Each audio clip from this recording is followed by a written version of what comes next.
இருக்குடா. தகப்பனார் காலத்துல வணங்கியிருக்காங்க, இப்ப இளங்காலத்துல சரியாக கும்பிடல. இப்ப 2.5 ஆண்டு காலங்களாக நீ பார்க்கிற தொழில வருமானங்களும் இல்லாம தொழிலும் இல்லாம கையும் காலும் கட்டி போட்டது மாதிரி வீட்டுக்குள்ள இருக்கியா. வெளியில இறங்கி போகவே முடியல.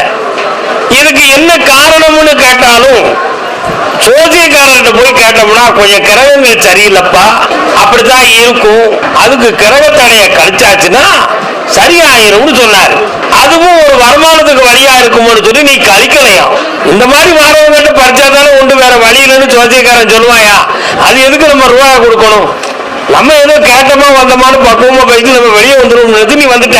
இப்ப இருக்கக்கூடிய நல்ல நேரங்களை உனக்கு கொடுத்து கொஞ்சம் காசு பணத்தை தந்தா நீ சந்தோஷமா இருவேன். தொழிலை பார்த்து ஆனந்தமா இருக்கு, சந்தோஷமா இருக்கு, வெற்றி அடைஞ்சுக்கோ.